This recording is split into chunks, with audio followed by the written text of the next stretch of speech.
What's going on?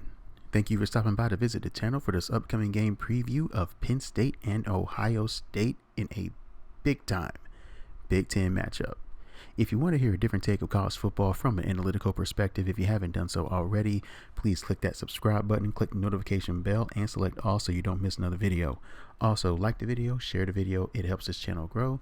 Give me your score prediction in the comment section below, even if you agree or disagree.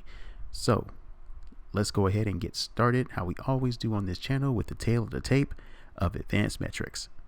So when we review the tail of the tape of advanced metrics, it is no secret Ohio State has a clear advantage in this. F+, SP+, and FEI, they are number one in all three categories. It makes sense for them to be number one in F+, especially since SP+ and FEI is the combination. When you blend the two together, you get F+. So if you're number one in SP+ and FEI, you are going to be number one in F+. So makes sense, especially when you determine overall quality. Ohio State also has an advantage when Penn State has the ball on offense. Ironically, this will be the highest ranked offensive SP+ that is on Ohio State's schedule at this current time. So it does say a lot about their offensive schedule, but you can only play the teams who are on your schedule. They cannot help that. This is also a push between the Ohio State offense and the Penn State defense. Both teams ranked in the top 10 in their respective categories. Out of every Penn State game this year, in my opinion, this was their best offensive showing against a Power 5 team.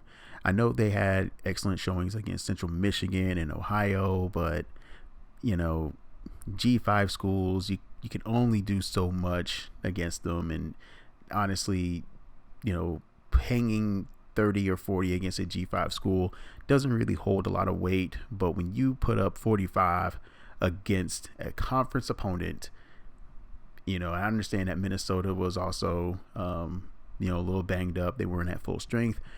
But this is the type of showing that you got to have if you're trying to take that next step. Sean Clifford, I thought, looked very decisive with his throws. He looked really good in command of the offense. Nick Singleton, I mean, he's still running and scoring touchdowns in this particular, from what I can gather here. A 21% big play rate, which is the highest big play rate they've had against a Power 5 team this year. And it's also the highest big play rate they've had, you know, this year. So I know they had I think it was like 20.3 against Central Michigan, but 21% big play rate against Minnesota. A Minnesota team that came in, they started off the year pretty hot, but at the end of the day, hanging 45 against a Big Ten opponent, beating them by 28. You know, you got to give credit to where credit is due. Penn State on offense and on defense, they look very good, and I thought they put together a complete effort. So this is what happens when you go -4 in the turnover margin against a team like Ohio State. You get taken out by the woodshed to the tune of a 44-point blowout. This game, if you were an Iowa fan, was about as ugly as it could get. -0.56 in EPA, which is expected points added. You don't want to be negative anything in EPA. You know, you definitely want to stay in the positive, but if you're at -0.56, you're doing everything wrong when you're that low of EPA. Ohio State was at 0.11. That is, I believe that's in like the 75th percentile, which is, you know, solid. You know, solid, very, very good. 0.00 is like right at the median, so that's average. So, but that you're supposed to be anything above 0, you're good. But 51% success rate for Ohio State, 24% success rate for Iowa. I mean, of course, Iowa could not do anything right in this game. 23% passing success rate. Everything Iowa did was just wrong. Everything Ohio State did was correct in this game. So, yeah, this is a classic case, man, of giving a team like Ohio State help when a team like Ohio State doesn't need any help at all in beating you like a drum. So when Penn State has the ball against the Ohio State defense, this is going to be a tough challenge for Penn State to have some success moving the football, running and throwing here. Ohio State has gotten really, really comfortable in the Jim Knowles defense. Number one in defensive success rate, defensive EPA, and standard down defense. Keep in mind, all of this is adjusted based on the opponent. So as I mentioned earlier, Ohio State has not faced, this is the highest rated offensive SP plus offense Ohio State has faced this year. So they haven't really faced a lot of quality competition. But if you haven't faced quality competition, the best thing you should be able to be doing is to beat the crap out of your opponents. You just can't let them hang around. If they were letting their opponents hang around, then we would be concerned. But Ohio State is really beating the brakes off of people. I mean, they're not giving an inch at all on defense. Just a really outstanding unit all around here. The only concern that I think that should be a positive for Penn State is Penn State's offensive success rate, 6th in the country. Ohio State defensive sack rate, 32nd. So if they're able to give Sean Clifford some time, let the wide receivers get some separation, if Sean Clifford can find and make those tight throws against the Ohio State secondary, that could be a way for them to move the ball here. Maybe throwing some 50-50 balls. They did attempt some of that against Minnesota, but I get it. Minnesota and Ohio State, two totally different secondaries, but it may be a game plan that I could see Penn State implementing here, just to generate some offense here. On the flip side, when Ohio State has the ball, it's about more the same. Now there are some pushes. The only pushes is Ohio State's pass offense versus the Penn State pass defense. This is going to be a big test, I believe. That Penn State secondary is highly underrated in my opinion, but they're going to go up against arguably the best wide receiver room in the country, and they just now gotten at full strength with Jackson Smith and Jimba back from injury. So yeah, this is definitely got their work cut out. Penn State definitely has a work cut out for them, especially through the air. But if they're playing Ohio State runs the football more than they pass. They run the football at like a 59% run rate. And when you have an offensive line that is number 1 in offensive line yards and number 4 in stuff rate, 4% of their, 9.5% of their carries are stopped at or behind the line of scrimmage, which is a testament to the strength of their offensive line. Very, very good, very high quality offensive line that Ohio State has. Penn State in their defensive line, very aggressive. They do love to stunt, like to do some stunning and twisting. Very, very aggressive. They want to stop the run first, force you in obvious passing situations. So they are going to get very aggressive here and slow down that Ohio State running game here. But the thing about Ohio State is you can slow down the running game, much less stop the running game. They're still going to find a way to effectively move the ball with CJ Stroud through the air. This is a tough offense to stop.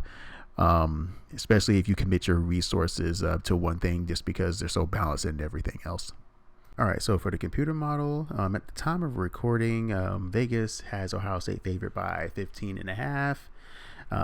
My model has Ohio State favored slightly less than that, right at 15, with an 85% win probability.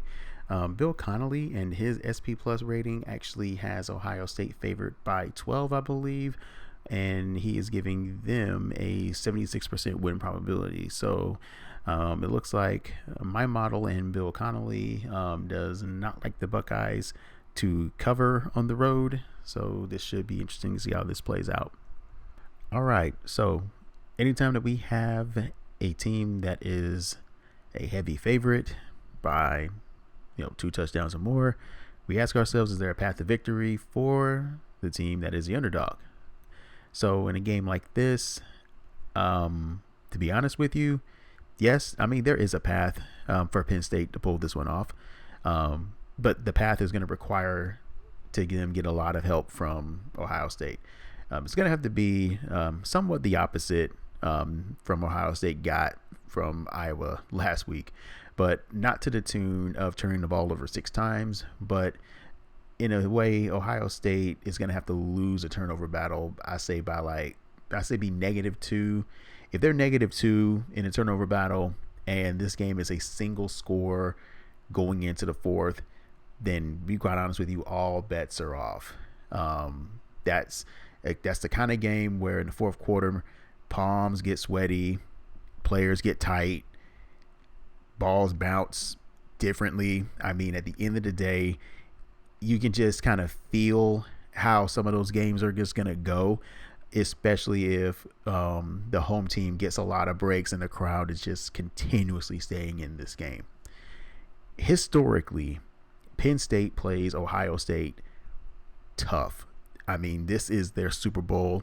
They get up for this game year in and year out, especially when they're playing at home. So if I'm an Ohio State fan, I would not expect a blowout, because just for that very reason, Penn State, they just hang around. They just find a way to just make the game tough. Even when Ohio State wins by double digits, but it's always a double-digit win, like right at the tail end. Like they always get like a punctuating touchdown, to make the score look like it was worse than what it already was, but it wasn't. The final score is never indicative in this type of game. So with that being said, I am going to pick Ohio State to win. I'm not going to pick them to cover based on the history between these two teams and how Penn State historically plays them. Always play them tough. I got Ohio State pulling this one off to the score of 31-20. I think they're just going to make one more play late in the game. I think the depth and the talent that Ohio State has will show up in that fourth quarter, and Penn State, they'll definitely play hard. The crowd is going to keep them in it for the most part, but I think it's just going to be too much for them to handle. And with that being said, that is a wrap for this game preview. So let me know what your thoughts are on the game in the comment section below. Give me your score prediction. Tell me why your respective team is going to win the game. Hope you enjoyed the video. Please give the video a like. And if you love college football as much as I do, please hit that subscribe button if you want to stay updated with the latest previews and the occasional highlights. Thank you for watching, and thank you for visiting the channel.